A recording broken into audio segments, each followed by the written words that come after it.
بسم الله الرحمن الرحيم. سڵاوی خواتان لێبێ بینەران و ئازیزان و بەڕێزان و خۆشەویستانی کەناڵی ئاسمانی پەیام، ئەم کاتتان باش. ئەمڕۆ باس لە دادگای فیدرالی دەکەین. دادگای فیدرالی بۆچی بڕیار لەسەر شایستەداراییەکانی هەرێمی کوردستان نادات؟ جارێ بۆ ئەوەی کە هەبەکو بەرچاوڕوونیەک بابزانین دادگای فیدرالی لەکێوە ئەو محکەمە الاتحادیە العولیا، دادگای باڵای فیدرالی عراق کەی دروست بووە، چۆنە؟ دیارە لە ساڵی 2005 بە قانونی ژمارە 30 مادەی 92 لە دستور دیارە ئەم دادگایە پێک هاتووە. ئەم دادگایش پێک هاتووە لە 9 ئەندام و 3 احتیاط 3 یەدەک. دیارە لەوانە چواریان شیعەن و دوانیان سونەن و دوانیشیان کوردن. جاسم محەممەد عەبود حەمادی ڕئیسی ئەم دادگایەیە و هەروەها سەمیر عەباس محەممەد جێگری سەرۆکی دادگایە، غالب عامر و حەیدەر جابر و حەیدەر عەلی و خەڵف ئەحمەد و ئەیوب عەباس ساڵح، ئەوانش ئەندامن، و هەروەها عەبدوڕەحمان سلێمان عەلی زێباری کە کوردە لەسەر لیستی پارتی دیموکراتی کوردستان، و دیار محەممەد عەلی محەممەدیش لەسەر لیستی یاخود دەڵێن لەسەر حزبی یەکێتی نیشتمانی کوردستان. وتم ئەم دادگایە لە 9 ئەندام پێک هاتووە، سەرۆکێک و جێگرێک و 4 ئەندام و 3 احتیاط. دیارە دادگای فیدرالی مەهامی خۆی هەیە و زۆر شت هەیە لەوێت دادگا یەکلای دەکاتەوە. ئێمە ئیشمان ئەوەی نییە بین باز بکەین ئەو دادگایە ئیشەکانی چی و چنین، بەڵام ئەوەی کە گرنگە ئێستا ئەو پرسی موچەی خەڵکی هەرێمی کوردستان لە بەردەمی دادگای فیدرالیە کە دادگای فیدرالی بڕیاری لەسەر بدا ئاخۆ بە چۆن بە چ شێوەیەک ئەم شایستەدارایانە بنێردرێ. ئەویش ئەمڕۆکە دانیشتن 2000 کۆبنەوەکە دواخرا بۆ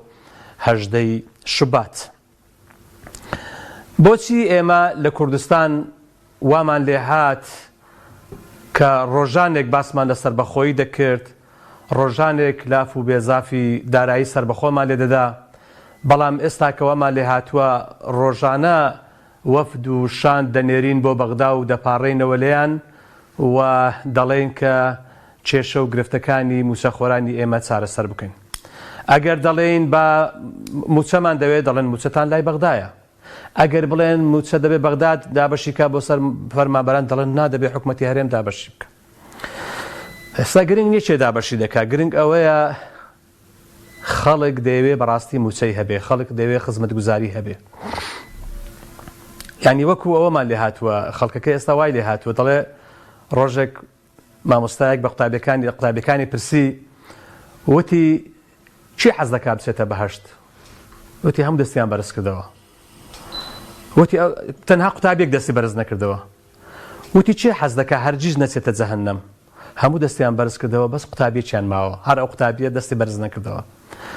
وتی ڕۆڵەکەم تۆ بۆ دەست بەرز ناکەیتەوە، بە هیچ دایەک ڕازی نی. وتی مامۆستا تۆ بەس بمنێرەوە ماڵێ، من هیچم ناوێ. کاکە جان ئێوەش بەڕاستی بەس موچەی ئەو خەڵکە بدەن کاکە، وەڵی خەڵک لە هەردوو لاتان بێزار بووە. خەڵک لە دەسەڵاتی ئێرە و لە دەسەڵاتی ئەملا لە دەسەڵاتی هەموو شتێک بێزار بووە. خەڵک بەڕاستی چارەسەری دەوێت، خەڵک گرفتی زۆرە، خەڵک کێشەی زۆرە، هەر ڕۆژە و گرفتێک بۆ ئەم میلەتە زیاد دەبێت. یعنی بەڕاستی خەڵک حەقی خۆیەتی بپرسێ، ئەی کوا ئەم هەموو دەسەڵاتەی کە لێرە هەیە، کوا بۆچی تەنها و تەنها ئەوەی کە بێبەشە لە ژیان، ئەوەی کە بێبەشە لە خزمەتگوزاری، ئەوەی بێبەشە لە ئاو، ئەوەی بێبەشە لە کارەبا، ئەوەی بێبەشە لە هەرچی خزمەتگوزارێکی تەندروستی هەیە، هەر فەقیرە و هەر فەقیرە و هەر فەقیرە. یعنی ئەگەر ئێمە ئێستا کە لە عێراقا سەرۆکی کۆمارمان کورد بێ و جێگری سەرۆکی پەرلەمانمان کورد بێ و وەزیری خارجیەمان کورد بێ و وەزیری دادمان کورد بێ و کۆمەڵێت وەزیری تر و جێگری ترمان کورد بێ، بە هەزاران پلە و پۆستمان هەبێت لە بەغدا و 50-60 ئەندامی پەرلەمانمان هەبێت لە بەغدا و کۆمەڵێک جەیش و کۆمەڵێک چەکدارمان هەبێت لە بەغدا، ئەی زەحمەت نەبێ ئەگەر ئێستا کە نەتوانن ژیان و بژێوی خەڵک دابین بکەن، کەی دابینی دەکەن؟ چۆن؟ بە چ شێوەیەک؟ خەڵک حەق خۆیەتی بپرسێ، بۆچی هیچ گرفتێک بۆ خەڵک هێرۆخان لە سلێمانی بەڵێ فەرموو. بەڵێ ئەم کاتت باش ئەم کاتت باش خوشی عزیزم. تۆ باش کاتە زۆر بەڕێزی سوپاس هێرۆخان. وڵاهی بەرنامەکە بەڕاستی لە جێی خۆی بوو. سوپاس بۆ بەڕێزت. کاتی خۆی بوو بەڵام بەڕاستی یعنی ئێوە پێش خەڵک بەڵام تکاکەم تەلەفۆنەکەم دانەخیتەوە کە فەرموو قسە بکە بە قوربان فەرموو. باش تەلەڤیزۆنەکەت کەسکە و بە ئارەزووی خۆت قسە بکە بەڵام ناوی کەس مەهێنە و سوپاس دەکەم. ناوی کەس ناهێنین بەڵام بەڕاستی دادگای فیدرالی عێراق من وا هەست دەکەم ئەو دادگایەیە کە فیشتێکی کوڕەکانی ئێمەی لە پارەکەی ئەسەندنەوە پێگەی من بۆ دەستیانی پێگەم چۆن هێرۆخان چۆن هەستەکەم دادگای سەردەمی بەحسە هیچ جیاوازیەک نابێنم چونکە بەڕاستی خودی فەرمانبەرانی خەڵک ژیانی خەڵک بەڕاستی بەم شێوەیە ناڕوا لەسەر دادگایە بۆ سێت مەعاز بۆ من بنێرێ موچە بۆ من بنێرە ڕۆژارە من دانیستم بەدیارم تەلەڤیزیۆنە زانم چی ئەڵێ زان چی ئەکا بۆ خەڵک بەڕاستی ئەمە دادگا نییە بە هیچ ڕێیەک حەقە خەڵک لەسەر ئەمە قسە بکە ئیجا خودمەتیش پەیوەست نییە بە یەکێکی فاتیۆ بەڕاستی بەڕێزەوە ئەڵێ من پێم خۆشە ئێوە کە قسە ئەکەن ئەگەر بەپێی کورسەکانتان دێ بەپێی دەنگەکانتان دێ هەر کەس وەکو کوردی ئەمە بگرێتە خۆی بەڕاستی ئەیبا ئێمە لە ناو خۆمانە کەوتوونەتە گیانی یەکتری زۆر عیبە بەڕاستی پێویستەکە ئینسان وەها فکر کاتەوە کە وەکو کوردە بەزێکی تر بەسە بەڕاستی من زۆر دەم کە چاوەڕێم لە کۆمانێکە ناقیسەی ببینم دووست بکەم بەڕاستی ئەیبە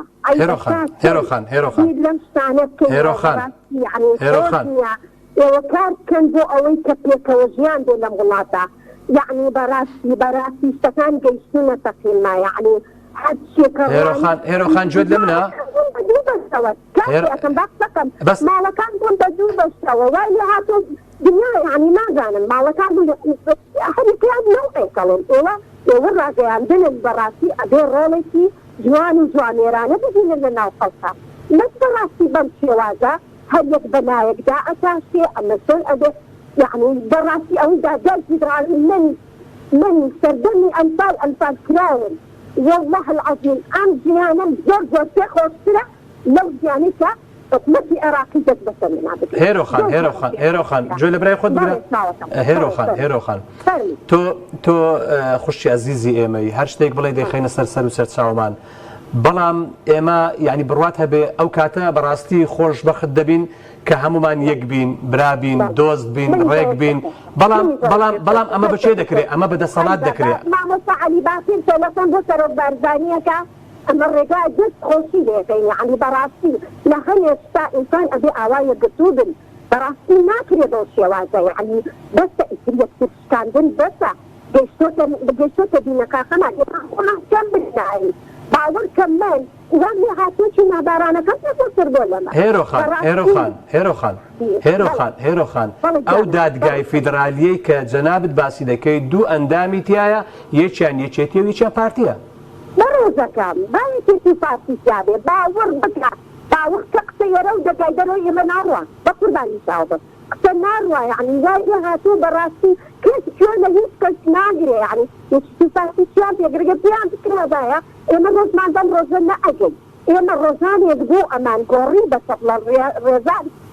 بەڕاستی ئەبێت تەحملی ئەو بەڕێنگاریە بکەین کە ئاوا ئێستا دروست بووە خۆمان لەسەرەکە سەبەبی هەموو شتەکانی من پێم خۆشە ئێوە وەکو ڕاگەیانکار بەڕاستی کار بۆ پێکەوە ژیانکەن بەسە ئیتە باوەڕکە وان لێ هاتوو بەسە ماڵە و جۆتاتی دەستم بەشان وێ ناتوانم دایدەمە عەزەکە سرجەتان کردین بەڕاستی یعنی ڕاگەیاندن ئێوە دەورێکی جوان ببینن بەڕاستی ئێوە دەسەڵاتی یەکەمن بە بۆ سووری من ئێستا من دەسەڵاتی دووهەمش من پێم خۆشە وەها بێت کە هەموومان بەیەکەوە هەوڵ بین کاتان لێ ئەەکەم بەسە ئیتر دەستەکان خۆش بێت لەم بەزما بەڕاستی حەزەکەم من زۆر ساسەکەم کە گوێز لێگرتم قسەکانی تۆ دەخەینە سەر چاومان بەڕێزی خوشی عەزیزی منی خوارد لەگەڵ و خوا ئاگادارت بێ قسەکانت لەسەر سەر و لەسەر چاو کاک پۆڵا سڵاوی خوارد لێبێ کاتت باش سڵاو لە برای بەڕێز بە بینەرەکانت کاک پۆڵەجان سپاس بۆ تۆ سەرۆکی کۆمار و جێگیری سەرۆکی پەرلەمان و وەزیری دەرەوە و کۆمەڵێک پەرلەمانتار و دوو ئەندام لە دادگای فیدرالی و دنیایەک پلەپۆستی تر و چەکدارمان هەیە لە بەغدا بەڵام ئێستا بووینە بە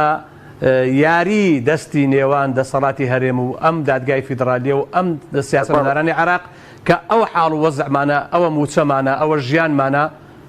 یعنی چۆن تاکەی بەڵێ جارە سپاست دەکەم بۆ تینکراوانی ڕێگامان پێ دەدەی بەڕێیەکی باوێنە مزگەوت وەک لە کوردەواری هاتووە بەڕێک باداوێنم فەرموو بەندە دوور لە خۆبایی خاچیانە پەیوەندی دەکەم لە خزمەتکاری میلەتەکەم هەر لەو کاتەی دەستور نووسرا باوەڕم بە دەستور نەبووە ڕۆژنامەکان ناوە نووسیومە ئەوەی باوەڕی وابێ کێشەی کورد لە عێراق لە ڕووی سیاسیەوە لە ڕووی جوگرافیەوە لە ڕووی دارایی و سەربازیەوە لە ڕووی بە یاسا و دەستور لە عێراق چارەسەر دەکرێت دەبێت بچی خۆی نیشانی پزیشکێکی عەقڵی دەرونی بدا نووسیومە ئێستا شەکەمان قسە دەکەم بۆ چونکە بە درێژایی مێژوو 102 ساڵە حکوومەتی عێراق دامەزراوە یەک حکوومەت لەگەڵ کورد ڕاست بۆ نەبووە سەرڕای هەموو نوێنەرەکان لەگەڵ یەک مفاوەزات لەگەڵ کورد ڕاست بۆ نەبووە. ئەی لە تاران و لە ئەنقەرەیە؟ بەڵێ لە تاران و لە ئەنقەرەیە ئەگەر لە بەغدا نەبێ؟ نا کورد خۆی ڕوحی ئیستیسلامی هەیە سیاسیەکانی کورد ڕوحەکی ئیستیسلامیان هەیە کاگەنوەربان ڕوونی کەمەوە دەزانی بەڕێزت دەزانی فێڵ لە تۆ لە من و لە 5-6 ملیۆن کورد کراوە ئەو نوێنەرانەمان دەستە بەغدا 63-64 نوێنەرن دەزانی دەکا یەک لەسەر چەند یەک لەسەر 5 ژمارەی ئەندام پەرلەمانەکانی عێراق کەواتە بە پێی یاسا دەبی بە زۆری نەتێپەڕی کاگەنوەر جێڕاگرا دەبێ بە پێی یاسا بە زۆری نەتێپەڕێ کەواتە کورد کەمینەیە خۆی کەمە کەم بەواتە برە ڕەهەندەکەی خاڵێکی تر دادگای فیدرالی لە دوو ئەندامە کوردەکەی چێن ئەوانی تر چێن نوێنەی حزبەکانن کاکە کەواتە کوڕی بێشکەی کوڕی ناولانچی کێشەکانن هەموو ئەندامەکانیان نمونەیەک بۆ بەڕێزت بێنمەوە مانگێک لەوە پێش نزیکەی مانگێک لەوە پێش ئەندام پەرلەمانێکی عەرەب کاڵایەکی لە هەمان دادگا تۆمار کرد دەربارەی موچەی فەرمانبەرانی کوردستان دەزانی چ وەڵامی داوە گوتی ئەوە پەیوەندی بە تۆنیۆ ڕەتمان کردووە ماوە لە ئەرشی کەواتە دادگایەکی ڕوحەکی شۆفێنی لە بەرامبەر کوردانی ڕوحەکی ئیسلامی ڕوحی ئیسلامی چۆنە ڕوحی ئیسلامیە تۆ خۆزگە بەڕێزت وەکو براتکان لێ دەکەم بەرتووکی ئیبن خەلدون بخینەوە مقەدیمەی ئیبن خەلدون باس یەک لە سەرکردانەی کورد دەکا بەبێ ناوهێنانیان باسی کۆمەڵگەی عەرەبیش دەکا دەڵێ ئەگەر توانایان بەسەر میلەتێکدا زاڵبی ئیرادەی دەشتێنن هەر میلەتێکیش توانای ئەوە نەبوو ئیرادەی عەرەب بشتێنێ دەبێ بەوەکی دوور کەوێتەوە نمونەکە فەلسەفەی زۆری تێدا خۆزگە هەموو کوردێک دەخوێندەوە هەماش دەکاتە ئەو ڕۆژە لەگەڵ کەسێکی نزیکی خۆم یاساناسە لە دەرەوەی وڵات بووە یاساناس دوو بڕوانامەی بەرزی لە دکتۆرا هەیە لە یاسای نێودەوڵەتی باسی بابەتی ئەوەمان کرد کاکە ئەنوەر تۆ سەیری کە شتێ کێ لە عێراق دەربارەی چارەسەرکردنی ملیۆنە 200,000 دۆنمی دوکیارانی کورد لە کەرکوب بە هیچ یاسایەک چارەسەر ناکرێت دەزانی بە هەموو یاساناسەکان جێ لێ دێ بۆ چارەسەر ناکرێت چونکە کاچ خۆی بە پێی بڕیاری مەزستیادەی گۆڤەگۆڕ و بڕیاری حەسرەمەزید دەچووە ئەو بڕیارەوە خۆی ماوە بەدیلی بڕیارەکە نیە کاگەنوەر دەبێت لە پەرلەمانی عێراق هەڵبوەشێتەوە بڕیارێکی نوێ دەرکرێت کە تیکەتە ئێستا کەس بە خەیاڵی دانێت کەواتە کێشە هەیە لە عێراق یاسا بەلای داناسێ بەڵام ئەو دوو ئەندامە دەکەن ئەو دوو ئەندامە یەکشان نوێنەری سەری ڕەشن ئەوی تریشان دەباشانن کەواتە هەمان پیشەی وەزیرەکانیان هەیە کورد ئەسیەت دەدرێ سوکایەتی پێدەکرێت باچیان نییە کاکانوەر باچیان نییە ئێمە دۆست ئەو کەسەیە بتگرێنێ دوژمن ئەو کەسەیە بە پێکەنینت بێخێ گوتمان یەکریز بن عێراق حسابتان بۆ ناکە عێراق بە خزمەتکارتان دادەنێ یەکریزی باشترین چەکە کام دادگا کام فیدرالی کام شایستەی دارایی کام قەرەبووی دوکیارانی کورد کام قەرەبووی دێهات و ڕخاو دەزانی کاک ئەنوەر بە یەک تێبینی لە دەستور بنووسرابایە کاتی بەشداریکردن من بایانە قسە ناکەم کورد دەبوایە حەقی تۆی هەبێ لە هەموو بڕیارە کاکە لە هەموو بڕیارە ئەگەر لە دەستور کورد لە ڕووی سیاسی لە ڕووی سەربازی لە ڕووی دارایی ئابووری ئەوەی دێچیر بکرد باە لە دەستور وەک کاتێکی چەساوە بە درێژایی مێژون حەقی ڤیتۆی هەبووایە تەنها بەو شتە کارەکە دەکرا. ئێستا ئەو دادگایەنە ڕێزم بۆیان نییە دوو ئەندامەکە بەڕاستی ڕێزم بۆیان نییە ئەگەر کورد حەقی ڤیتۆی هەبووایە ناکرێ بە زۆرینا یەک لە سەر سێنجی ژمارەی پەرلەمانتارانی عێراق بی دەیان بڕیار دەربکەن گوێ بە کورد نەدەن یاسای بوو هەموارکەنەوە دەستکاری دەکەن گوێ بە کورد نەدەن ئەی تین ئەمە تین ئەی حەل چییە حەل چییە حەل چییە خۆی خستە ناو زەلکاوەک دەستورێک بەو دەستورە سەریان دەخوا ئەوە ڕۆژەکەیە ئەوە ڕۆژەکەیە کاکە ئەنوەر ئەوە ڕۆژەکەیە یعنی پێ دوایە لەمەوە دوا دادگای فیدرالی زیاتر لەسەر کورد دەبێ ئەکید شەهیدەکانیشمان دەکاتە دژەوەتان دیارە کاکە ئەنوەر تێبینیەکی تر تێبینی ئەو داوای دۆسیەی فەرمانبەران دەکا بە هیچ عێراق بە هیچ یاسایەک بۆی نییە دۆسەی فەرمانبەران داواکە بۆ چونکە دەیان چێتە دروست دەکا ڕەنگە بڵێ ئەو شەهیدە لە چێ شەهید بوو بۆ شەهید بوو سەربازی عێراقی کوشتووە تاوانبارە حەقی فیشەکە کەسمان دەوێتەوە باوەڕ پێوا دەکەن چونکەوانە سازش دەکەن ئەگە جورئەتیان هەبێ ئەو دوولایەنە ئەو پارە دزراویانە دەیان هێناوە پارە دزراوەکانیان دەهێناوە دابەشیان دەکرد بەسەر میلەت زاگەر بە پێی قسەی تۆ بێت جاگە خۆمان دزی لە خۆمان بکەین بۆ گرەی لە خەڵکەکەمانە تەواو کەواتە ئیرادەشکاو تۆ ئەو بەس ئیبن خەلدون بخێنەوە کاک ئەنوەر خاڵێکی تر تۆ سەیری کە ئێستا پێش بەرنامەکەی بەڕێزت دەقی دانیشتەکەی دادگای فیدرالی جێلێ بوو باوەڕت بیبێت لە خۆم دەکەمەوە کەسی وا بوو لە کوردستان خۆی بە ڕۆشنبیر بە نووسەر دادەنا لە پێش داواکارێک کە سوکایەتی بە کورد و کوردستان دەکا حەز ناکەم ناوی بێنم لەبەر تاوم کەوت تۆ چووی مافی کورد داواکەی یان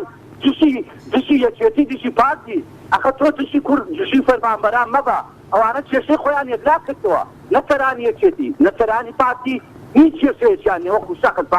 وەکو شەخص هیچ کێشەیەکیان لە حەمارەوە بۆ مالیکی بۆ سوننەکان هیچ کێشەیەکیان نیە کوردی داماوی بەدبەخت چێ گەورەمان نەبوو چێ خەمخۆرمانە نەمان بوو چێ دڵسۆزە نەمان بوو کەواتە دەبی چاوەڕێی بەزەیی دادگای فیدرالی دەکەین مەحاڵە بەزەیی لەلای ئەوان ئەوان زۆر سپاس بە قوربان سپاس بە قوربان دەستەکان خۆش بکاتم زۆر پێدای کاک پۆڵەجان کاک یوسف لە هەولێر سڵاوی خوا لەبێم کاتت باش کاک یوسف یعنی دادگای فیدرالی بڕیار لەسەر شایستە داراییەکانی هەرێم نادات و دوای دەخا و مماطەڵەی پێوە دەکا وەکو خەڵکێک باسی دەکەن ئایا ئەمە بۆ بقى قناعتي من دادگای فيدرالي سبب معسكري شرقية حكومتي يريد سبب معسكري غربية ومعنى هو قد بينا شر بيننا ومشكلة الجو وأنا بخوان حكومتي هرم خطأ أول شيء لقوري كبخوي ناوي حقه إصابة وتبرك كيش برواتنا جبروا إذا كان زرلكن باتيه شيء زرلكن يعني ما بس أوي كباز ذكره لیستو ناوی متسخورانی حقیقی هەرێمی کوردستان تا ئێستا لە نێوان هەولێر و بەغداد دیار نییە یعنی هەولێر ژمارەیەک دەڵێ و بەغداش باوەڕی بە ژمارەیەک هەیە ڕاستەوەی فعلا ئەوە شێری گۆڕێ بەس ئەوەی عەزم دەکرد خارجی موضوعی باسی شتێکی بکەم ئێستا من ئەفکاری علمیم هەیە ئەفکاری علمی ئۆتۆمبیل بنزین و ئاوی بۆ پاش ئەوەی کە بنزینەکە سوتە ئاوێکی تر ناو سلندری بەو نەوەی ئاگۆتم کاکە تەیریشیان کردم لە جامعەی پۆلیتەکنیکی لە هەولێرێ گوتم کاکە کتابێکی کەندەوە ئەوەی WHO کە تانون کاتنە شەریکاتی عالەمی ئەو سیستەمەی بەکاردێنەوە ژینگەی باشە مەزبوط دەبن شەریکاتی تەبەنی دەکەن بۆ ناچێت دەرەوەی وڵات لەوێ لەگەڵ کۆمپانیای قسە بکەی والله ئەو کۆمپانیای ئێستا معرض دەکرێتەوە جارە چیمە پێم گوتینە معرضی هەولێرێ سیارات ئێستا یعنی دنیا بەرەو پێش ڕۆیشتووە دەتوانی لە ڕێگەی ئینتەرنێتەوە لە ڕێگەی تۆڕە کۆمەڵایەتەکانەوە لە ڕێگەی سوسیال میدیاوە لە ڕێگەی ئەو بابەتانەوە پەیوەندی بکە لەگەڵ کۆمپانیەکانی جیهان بۆی کە بتوانن هەمان ئەو بیرۆکەی جەنابەت هاتە بچی لەوێ ینی چۆن دەڵێ ئیستیسماری کەی تەوظیفی کەی والله ئەرجەنسێک کاکە شتێکی لە گۆڕەیە شەریکاتیش مەجبور نییە ئێستا بازاڕی ئەوها باشە ئەوها دەڵاتن بس ئەم دەرم ئەگەر ئیزبار بکرێتن لە ڕێی WHO لۆژینگەی باشە ئەوانە هەر حەوڵ دەدەن لۆژینگەی بکەن لۆژینگەی باشە ئەگەر لە ڕێگای WHO شەریکەتەکان ئەو مەجبور تەبەنی دەکەن و ئەو دەستەکان خۆش بێ کاک یوسف زۆر سپاس بە قوربان کاک هاوڕێ سڵاوی خوات لێبێ ئەم کاتت باش کاکە حاجی قوربانم سڵاو بە قوربان تۆ چۆنی قوربانم بەڵکو ئارەبا خۆفەرما بێحەزاری نەیەڵا دوو قسە بکەم چێ کورە نەیەڵا دوو قسە بکەم دوو ئارە وەڵی ناوی خەڵک مێنە فەرمە من گوێ لێ دەگرم من دەستی ماتەکەم ئەستەغفیرڵڵا من دەستم ماچەکەم تەواو وەیە بۆ کاکە پۆڵا بۆ خەمخۆریەکەی بەڵام عەقدی 50 ساڵەکە وای کرد لە ئێمە ئەی بۆ ئەو ناژێ ئەمان حسابیان بۆ حکومەتی عێراقی نەکرد عەقدی 50 ساڵە بەبێ پەرلەمان بەبێ حیزبەکان بەتەنها دوو کەس و ئەم 50 ساڵە ئەی بۆ ناژێ ئەوە باسی ئەوەی ئێمە ئەیدەین خۆ من مەمنونی کاکە پۆڵام ئەزانم نەتەوەیانە قسەکە ئەزانم بیر لە چیە کاتۆ ئەی بۆ بیر لە ئەو 50 ساڵێ ناکات ئەو 50 ساڵەکە چی داهات ئێمە ئیسە بابای چی بوو معاش ئینسان ئەگەر ئینسان هاتە لە دوومان زیاتر دایان تۆ حەچی وە من ێژی بێت دەبزانە تا 30 ساڵی تر نەوت ڕابەتەنکەر و باز و دەرامەت و نازانم خەتەخانە و حەچی دائیرە هەیە پارە وەرەگرێت ئەگەر حکومەتی کوردستان پارەی داوە ئەم میلەتە لەبەر ئەوە دەرەبی خۆیەتی ئەزانێت دەرەبی خۆیەتی ئەو پارە بدا لەبەرەوە حەچیە کاک هاوڕێ یعنی هەمووی گلەیی دەکات چی بکەین بۆ نمونە تاکە حاجی جان والله وبالله وطلعي أنا راتيو أنا حقيقة وحاشا الله جوا والله وبالله مستحقي لبر أود دكتور برهم نعرف نقبل أنا عادي أول ختم بخوا عادي أولي طبعا طاري الرجال أيوبا خاني كان يفقد هزار ما يدوق لابداته حكومة خاني كبير تهيك خوي برديان ما صعد لبرلمانه في ساعة نيان العسكرة وتيار جارك كتير أنا نعرف هيك وزيره يا بريسيدنت يا بريس كروكي هرمي إستع كروكي هرمي وتي نعرف جارك كتير أراني يعني خطاي خومانه يا ما باش أختي فجأة طالع أم حمو حزباء أم عندها برلماننا استسرى كومار أجر بوطار النسو بوطغا والله بوطار شيء ودنيا كي وناي وناجي أمي لتدعم بس مينة قربة سنة وشي أواجهها كات يما أمهم شهيد نار كاوليو ستا نادام سلو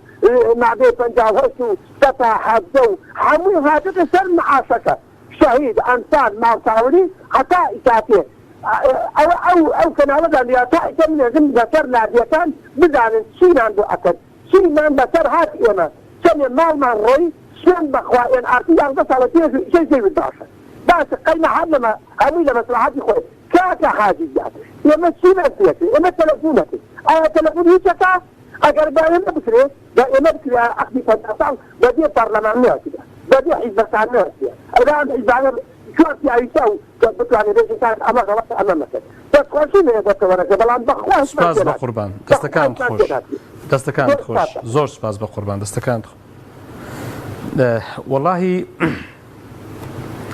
ئەگەر بە دادگای فیدرالی بێ و ئەگەر بە دەسەڵاتدارانی ئێرە هەرێم بێ و ئەگەر بە هەموو ئەو پلەدار و هەموو ئەو خاوەن پۆستە باڵایانە بێ لە بەغدا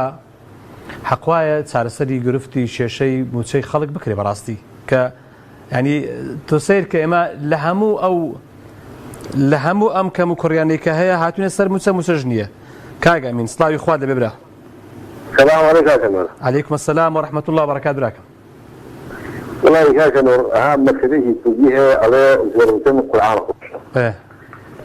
أم علاقات هناوي علاقة بكردستان أو شيء درويجي زوج جوري لأن علاقات بالشراء وقت اللي ميجي المكراتي انتخابات هو مجادل لقد دستورة أمانة نفسي روكشة يعني اشتيق دروس كراوة شاني خلق راو شاني عالم راو أمانة لخودي خويا أنا بنوسين شتي جوان نوسراون أصل أساسي مية أو دستورية رقم نوسراو تقوايا ما في كودي كايا أما أزعين هنا يعني براتي أويك اللي كردستان ولا بغا حكومة دخل أنا أزعين الحزبي ديالي كلاون أما أنا نبارن بياسا هي نبارن بدستور هي نبارن ببرلمان هي حتى أن كردستان يقول أنا حاجة في البرلمان لبرشودي أو دو حزبان بأن يلو معه هذا بياري من عوامه يعني براتي أجي الدادات يقولوا يعني اشتغل بالدكلاء في حزبه كيف يعني خمس سورين يعني هو أمن المنامات ديني ولا لا أصلاً ما قال جامع هذا مبلغ يعني براسي يجي بارتي بتي برجودي خوان دار جابا كاريان إيش أو كبريانا نفس الموضوع احتمال غير سياسية يعني پێ وایە کە دادگا ئەم بابەتە دوا دەخا بۆ نمونە ئێستا بابەتی موسەی دواخستووە بۆ 18 شوبات بۆ 18 یعنی ئەمە ڕێکەوتنی سیاسیە یان ئەوە تا دادگا نەگەیشتۆتە قەنەعەتێک لەو کەیسێکە لە بەردەستیدایە.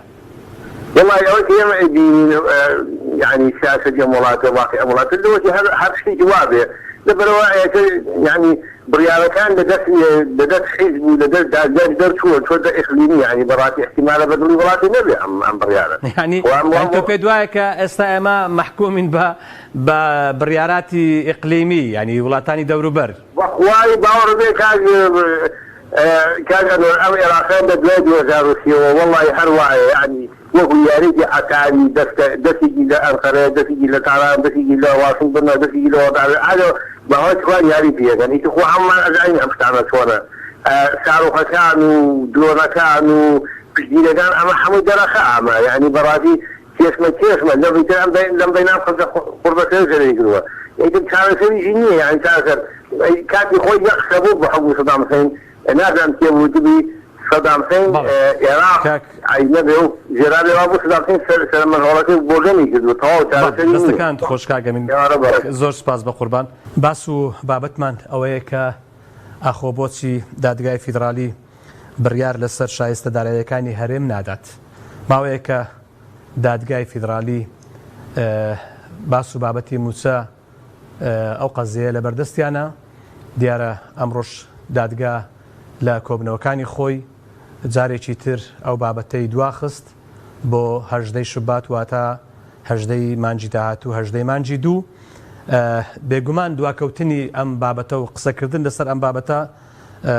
یاخود چەندە دوا بکەوێ بەڕاستی لە زەرەری خەڵکە. باوکی سایە لە چەمچەماڵ سڵاوی خوارد وعليكم السلام ورحمة الله وبركاته. باوکی سایە چاوەکەمی بەڕێز بلا جوانەکە باشە ئێمە لە دادگای فیدرالی حاکمی کارتۆریمان نییە. وەڵای من ناتوانم بڵێم کارتۆنین یا کارتۆنین بەڵام دوازار بەڵێناکە ئەگە کارتۆنی نییە باشە من لەیانە بم خۆبی قسە بکەم بەسەر کورد ئەی باشە بۆچی دایان ناوە لەیانە ئەی حاکم نییە وەگەوان حاکم نییە. خۆی ئەگەر کاک باوکی سایە ئەگەر ئەو دادگایی باسی دەکرێت کە وەکو المحكمة الاتحادية العليا ياخذ دادگای باڵای فیدرالی لە عێراق ئەگەر ئەم دادگایە بێلایەن بێ مسەیەس نەبێ ها بەڕاستی ئەوەی کە لەو دادگایە کوردایە عەرەبە هیچ ئیشکالێکمان لێ گرنگ ئەوەیە بە حیادیانە بە بێلایەنانە کار بکەن بەڵام ئایا وایە؟ بەڵێ بەس کاگە نۆرجان ئێوە سەراعومەتان هەیە لە بەغا بەڵێ خۆی لەسەر شاشەی تەلەڤیزۆنەکەی ئێوە ئەڵێ ئەمانە بەس تەنها بۆ موچەخۆر بەس میلاکە نێرن میلاد ئەی باشە بۆ زانیاریەکان بە تەواوەتی نانێرن ئەوجا ئێمە ڕووی دەمان بکەین بە بەغا و بڵێن بەغا گەندەڵە بەغا خراپە بەغا کورد دەچەوتێنێتەوە بەس ئەما شتەکان نانێرن ئەوە چەند جار گوێم لێ بووە شۆرا عومەر قسەی کردووە دێنەکە سروە عەبدولواحی قسەی کرد ئەڵێ 100% پارەکە تا بۆ ئەنێرینی هەموو موچەخۆران بەس تەنها داتا و زانیاریەکانمان بۆ بنێرن ئەما نانێرن جاخۆ ئەوە یەک لە گرفتەکانە کە ئەنی ناکۆچی لە نێوان بەغدا و هەولێر هەیە لەسەر ژمارەی ڕاستەقینەی موچەخۆرانی هەرێمی کوردستان. هەولێر دەڵێ ئەوەندەیە بەغداش دەڵێن نەخێر ئەوەندە نییە. بابەجان کاگەنۆرجان بەڵێ من شتێک بۆ تۆ ئەنێرێم ئەگەر بە تەفسیل نەینووسم و زانیاریەکانت نەدەمێ تۆ بڕوان پێکەین. خۆ ئەمڕۆ بەڕاستی کە هەر دادگایەک بێ هەر شوێنێک بێ ئەو ئیش لەسەر بەڵگە دەکا ئیش لەسەر ڕقم دەکا ئیش لەسەر واقع و حقیقت دەکا. من بمەتحی دادگای فیدرالی ناکەم با دادگایەک لە هەولێر هەڵسێ باوردبینی بکەن لە ناوی موچەخۆرانی هەرێمی کوردستان موچەخۆری فعلی عافیەتی بێ یاخوا دەستیان خۆش بێ بازوو بۆی بنێرن بەس کە کەسێک موچەخۆر بێ بۆ موچەخۆر بێ لەسەرم خەڵکە موچەخۆرە. بەڵێ بلا جوانەکەم وەڵڵاهی ئەتوانم ناوەکانیانە پێ بڵێم ئێستا لەوانەیە بەغا سەیری شتێتر بکە ئەمانەی ئێمە وانن ئێستا هەیە لەگە منە خانسینە پێکەوە خانسین والله وبالله وتله ئەمە هەرتێکی ناوی خوایە ئێستا عەسکەرە و وا دەوامەکە لەو خوارە يعني هم خانەنشینە و هەم لەلایەک تریش عەسکەرە. ئەرە بەو قورئانەی بەخەوات هاتە خوارە بۆ پێغەمبەر صلى الله عليه وسلم. کارەساتێکی تریش لە عێراقا خانەنشین لە 500 دینار يعني کەمترین موچەی خانەنشینی 500,000 بەڵام لێرە بەڵێ من قلێک و جوان و سیان و چوار و پێنج و ئێستا ئەتوانم لەسەر شاشەی تەلەڤیزیۆنەکەی تۆوە ناو خۆیان و داو باتیریان بڵێم لەبەرەوەی 17 ساڵ پێکەوە پێشمەرگە بووینە لە جێ عێراقی بوو دوای هەڵگەڕاینەوە ئەتوانم ناوەکان نەگیژ و دەستەکانت خۆش بێ باوکی سایە دەستەکانت خۆش بێ ناوی کەس مێنە پەیامەکەت گەیشت و سوپاس دەکەم قورباندم زۆر بەڕێزی سوپاس. باوکی زانە لە سلێمانی سڵاوی خوات لێ بێم کاتت باش. سڵاو بە قوربان باوکی زانە یعنی خەڵک بەڕاستی لە بارودۆخێکی خراپدایە موچە نییە بازار گرانە یعنی دادگای فیدرالیش ئەمڕۆ ئەم بابەتەی دواخست بۆ 18 مانجی 2 یعنی چی بکە ئەو خەڵکە بۆ نمونە ئەمە بۆ وایە شتێکی باشە و من پێم باشە دادگای فیدرالیش خەڵکی هەرێمی کوردستان ئەم تەبەقەی موچەخۆرەکە و هەم خەڵکە وڵاتێکەشی ئەو سەنگانەوە باویچەنە تێدەی کاکە نۆرجان تۆ دیقەت بە ئەمڕۆ 21 مانگە بەس مامۆستا لەسەر کاتەوە فەرمانبەرەکانی تریش پێم وایە لەوە تێتەبڵ مەعاشیان وەرگرتێتەوە ئەمەکەن تۆ من لەسەر ماسی خۆم و موچەخۆر نێتە دواب دادگای فیدرالی چی بکا لە من و تۆ ئەم دادگای فیدرالی ئەوانیشی لە بەغا کار بەدەستن هیچیان فەرق نییە لەگەڵ ئەمانەی خۆمانە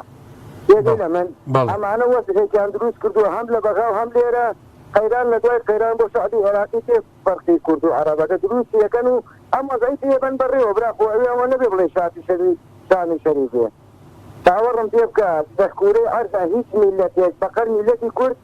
من لەگەر ڕێزم با نەڵێم یعنی ترسنۆک و بێڵوێز نەبووە تەبەقەی فەرمانبەرەکەی ئەوەی تری نا بڵێن چینی کاسبەکە ناڵێت باشە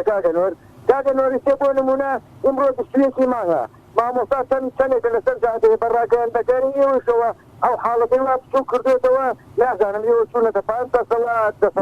نەخێر کاک باوکی زانەجان بامە خزمەت بکەین واللهی ینی ئێمە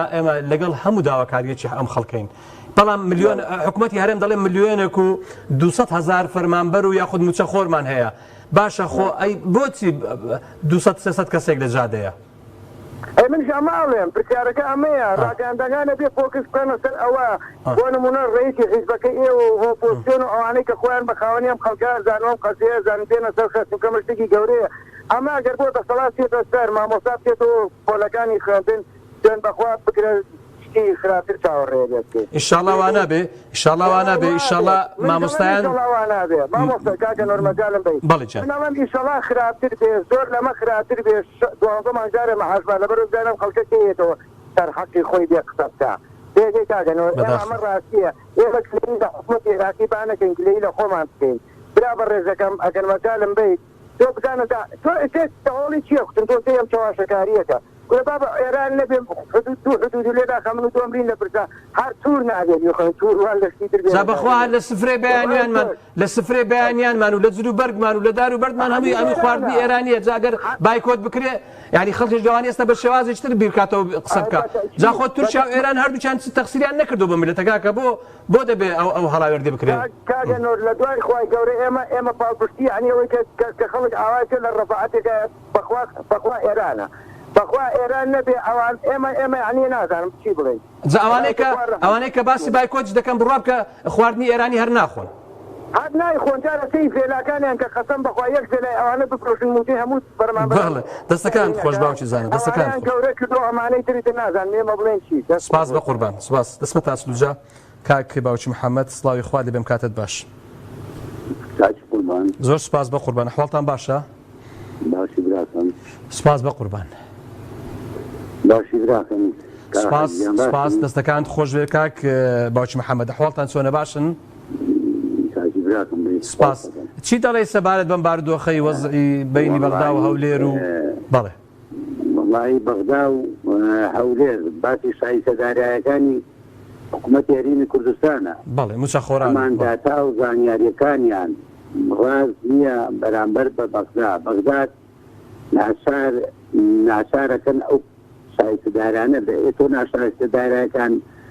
بە ناڕەوا و بە ناحەقیقی ئەیدەیتە ئەوان چۆنایی داوای پارە و شایستەدارایی ئەەکەیت بەڵێ چۆنی داوای ئەەکەیت ئەمان بە ناڕاست هەموو داتاکانیان ناڕاستە کەواتە نەبوونی متمانە لە نێوان هەولێر و بەغدا بەشێکی بابەتەکەیە مامۆستاگیان بام یەک شتێک بێ ئەمان بۆزار بوون لە کوردایەتی ئەمان کوردایەتی ناکەن ئەمان بازرگانیەکەن ئەمان چیان پێ خۆش بێت بۆ خۆیان ئەیکەن ئەو حاکمی کە لە دادگای فیدراڵی عێراقا خۆی سەربەخۆ نیە ئەتر یەکێتی بێ پارتی بێ کۆمەڵ بێ یەکگوتوو بێ گۆڕان بێ هەر کەسێک بێ ئەمان نایکەن بەدەست خۆیان نیە دەستەکان خۆش مامانی پارەی مامۆستانیە من پارە زۆرە کاکە پارە زۆرە لێرە زۆرە بەڵێ دەستەکان خۆش باوکی دەستەکان خۆش بە قوربان زۆر سوپاس دێمەوە هەولێر بەهێخان دوا پەیوەندی سلاوی خوارد لێبێ فەرموو. وعليكم السلام ورحمة الله وبركاته. كيفك بحثي معاش اشتي فرمان براني وانيا بەڵێ ورق الله فرمان براني وانيا باسەکە باسی موچەیە باسی فەرمانبەرە باسی دادگای فیدرالیە بەڵێ هذه بياوي نسكا الناس بحثك الناس جديد كيس وای والله دایە جان بەڕاستی خی گەورە مۆفەقی کە سەرکەوتووی کە ڕزقی واسعکە والله جا